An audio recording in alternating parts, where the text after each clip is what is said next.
রাধে রাধে বন্ধুরা, আজকে দুপুরের লাঞ্চ মেনুতে কি আছে দেখো। যেহেতু বৃষ্টি হচ্ছে, চতুর্দিকে জল, তাই আজ বানিয়েছি খিচুড়ি।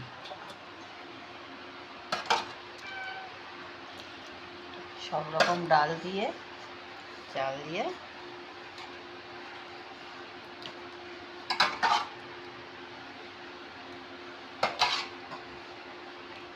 খিচুড়ি।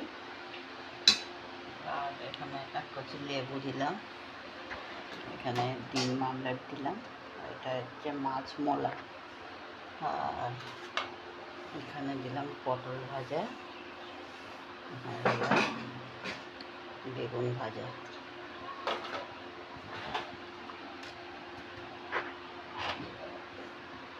জল। আজকে এইটুকুই আজকে দুপুরের লাঞ্চ। কেমন লাগছে বলো বন্ধুরা, তোমরা কে কী লাঞ্চ করলে জানিও কমেন্টে।